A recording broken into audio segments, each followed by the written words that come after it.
If you want better sleep, lower stress, and more peace in your life, your evening routine is the place to start. In the next few minutes, I'll guide you through a 10-step wind-down ritual that transforms how you rest, recharge, and restore every night. How you end your day is just as powerful as how you begin it.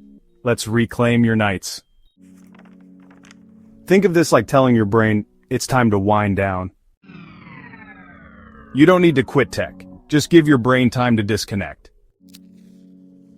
Rituals aren't routines, they're moments of intention. This isn't a workout, it's body meditation. A peaceful mind sleeps easier. Your breath is the bridge between tension and tranquility. Your space should whisper, you're safe, you can let go now. Let your last thoughts of the day be soft, empowering, and true. Your nights shape your days. Let's end with calm so we can begin with strength. Just journaling for 5 minutes each night lowered my anxiety more than anything else. I used to scroll until 1 a.m. Now I meditate before bed.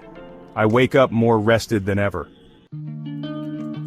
Visual soft music fades, subscribe button with Tranquility Insights logo.